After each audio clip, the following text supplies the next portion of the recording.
کہ یہ اپریل فول کیا ہے اور اس کو منانا جو ہے وہ کیسا ہے اور جو لوگ مناتے ہیں اس کے متعلق بہت سارے سوالات. دیکھیے اب یہ بات کہی جاتی ہے، یہ جو اس کا اوریجن ہے، یہ کہاں سے یہ تہوار آیا.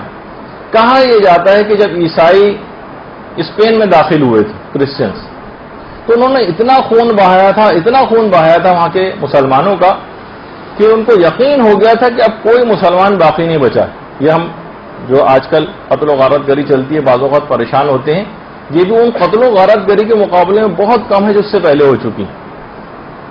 پورے ملک کے اندر چن چن کے مسلمانوں کو قتل کیا تھا. تو کیا ہوا تھا کہ جو بچے کچھ مسلمان تھے یا تو وہ تقیے میں چلے گئے تھے، نام بھی انہوں نے عیسائیوں والے رکھ لیے تھے، سلیبیں بھی جو انہوں نے گلوں میں لٹکا لی تھیں کچھ چھپ گئے تھے. اب عیسائیوں نے سوچا کہ کس طرح سے ان کو اسپین میں سے ان چھپے ہوئے مسلمانوں کو نکالا جائے. اب انہوں نے ایک منصوبہ بنایا، کہا جاتا ہے، اور اعلان کیا کہ 1 اپریل جو 1 اپریل ہوگی اس میں تمام مسلمان جو ہیں وہ غرناطہ میں جمع ہو جائیں تاکہ ہم ان کو ان کے ملک بھجوا سکیں. اچھا، اس سے پورے مارچ کے مہینے میں اعلانات ہوتے رہے کہ تمام مسلمان جو ہیں وہ یہاں پر آ کر جمع ہو جائیں. میدانوں میں ان کے لیے خیمے لگائے گئے، بحری جہاز ساحلوں پر آ کر لنگر انداز ہو گئے، اور مسلمانوں کو مکمل طور پر اس بات کا یقین دلا دیا کہ آپ کو اپنے ملک بھجوایا جائے گا، آپ آ جائیں سامنے، سب چیزیں آپ کے لیے انتظامات ہو گئے ہیں. اور آج سے تقریباً 500 سال پہلے کا یہ واقعہ ہے. تو 1 اپریل کے دن 1 اپریل کے دن تمام مسلمان جو ہیں وہ وہاں پر آ کر جمع ہو گئے. جو چھپے ہوئے تھے وہ بھی سارے، ان سب کو بحری جہاز میں بٹھایا گیا. عیسائی باقاعدہ الوداع کہنے کے لیے ان کو آئے. جہاز میں عورتیں بھی تھے، بچے بھی تھے، بوڑھے بھی تھے، جوان بھی تھے، اور ایک سوچے سمجھے منصوبے کے تحت تمام مسلمانوں کو بیچ سمندر میں، گہرے سمندر میں لے جا کے ڈبو دیا گیا. مسلمانوں کو بیوقوف بنانے پر اس طرح سے پورے اسپین کے اندر ایک جشن منایا گیا. پھر اسپین سے یہ جشن جو ہے ہوتے ہوتے پورے یورپ میں اس دن کا خاص جشن منایا جاتا ہے کہ جسے 1 اپریل کے فول اور بیوقوفوں کا دن کہا جاتا ہے. تو اب مسلمان بھی بہرحال اس دن کو منا کر بہت خوش ہوتے ہیں. تو اس کے اندر چاہے یہ کچھ لوگ اس پہ اعتراض بھی کرتے ہیں اس تاریخ پر، اور کچھ لوگ اس کی حمایت بھی کرتے ہیں. تو بہرحال جو بھی بات ہو، جیسے کہ اکثر SMS وغیرہ بھی سلسلے میں آتے ہیں، لوگوں نے بنایا بھی کہ جس جھوٹ پر خدا غضبناک ہوتا ہے اس دن اس کو منا کر مسلمان خوشی مناتے ہیں. یعنی جس پر خدا غضبناک ہوتا ہے جھوٹ بولنے پر اس پہ مسلمان خوشی منا رہے ہیں.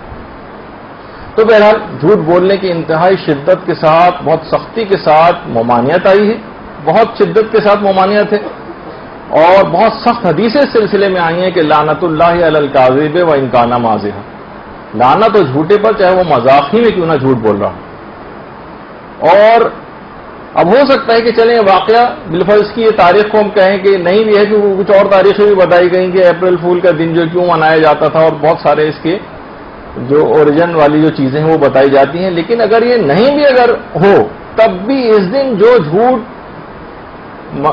منایا جاتا ہے اور جھوٹ لوگوں سے کیا جاتا ہے، وہ کسی کو بھی تنگ کرنا، ستانا، اس کا مذاق اڑانا، یہ سب حرام اور گناہ کبیرہ میں سے. اور ایسے افراد کے متعلق کہا جاتا ہے کہ جو اس طرح سے لوگوں کو بیوقوف بناتے ہیں ان کے لیے پھر آخرت میں جنت کے دروازے پر ان سے ایک مذاق کیا جائے گا. وہ جو اکثر آپ نے سنا بھی ہوگا، پچھلے لیکچرز میں بات بیان کی جا چکی ہے کہ بہت سارے افراد جو اس طرح سے لوگوں کا یہاں پر مذاق اڑاتے تھے ان کو کہا جائے گا کہ تم جنت میں داخل ہو جاؤ. جیسے ہی جنت میں دروازے کی طرف وہ جائیں گے ایک دم سے وہاں دروازہ غائب ہو جائے گا. پھر کہا جائے گا کسی اور طرف کے وہاں جاؤ، وہاں ہے جنت کا دروازہ. وہ بھاگتے ہوئے وہاں پر جائیں گے، وہاں پہ بھی دروازے بند ہو جائیں گے، اور اس طرح سے ان کا مذاق وہاں پر اڑایا جائے گا. تم نے اس دنیا میں لوگوں کا مذاق اڑایا تھا، اب یہاں پر آ کر اس چیز کو بھگتو. تو بہرحال ان تمام چیزوں کے اثرات آخرت میں جا کر ظاہر ہوں. تو یہاں پر معمولی باتوں پر اس طرح سے لوگوں سے مذاق کرنا، ان کو پریشان کرنا، چاہے 1-2 منٹ بعد ہی آپ کہہ دیں کہ بھائی میں نے تو مذاق کیا تھا، تب بھی حرام اور گناہ کبیرہ لکھا جاتا ہے. تو بہرحال اس دن کو اپنی طور پر کوشش کریں، اور خاص طور پر ان لوگوں کے بنائے ہوئے دن جو ہیں، چاہے وہ مدرس ڈے اور فادرس ڈے اس ٹائپ کے دن ہی کیوں نہ ہو، میرا مشورہ ہے کہ ان لوگوں کے بنائے ہوئے دنوں پر خاص طور پر جو یہود و نصارہ نے انوینٹ کیے ہیں، اس دن تو ان چیزوں کو نہ کریں، ورنہ یہ ہوگا کہ ان کی تہذیب، ان کی ثقافت وہ آپ کے اندر رچ بس جائے گی اس طرح دنوں کے بہانے. میں اور بہت سارے دنوں کے نام نہیں لے رہا جو غیر اخلاقی طور پر ہوتے ہیں، لیکن بہرحال کم سے کم چاہے وہ والدین کے حق والا ہی دن ہی کیوں نہ ہو، کیونکہ ہمارے ہاں تو ہر دن یوم والدین. یہاں تو نہیں کہ صرف ان کو جو ہے ایک دفعہ سال میں گلدستہ بھجوا دیا اور ایک دفعہ ای میل کر دیا اور وش کر دیا ان کو. یہاں تو 24 گھنٹے اور ہر وقت والدین کا خیال رکھنا ہے, اور ہر دن 365 دن جو ہے سال کے وہ سب کے سب یوم مادر اور یوم فادر جو بھی کہا جائے اس کو وہ سب ہیں.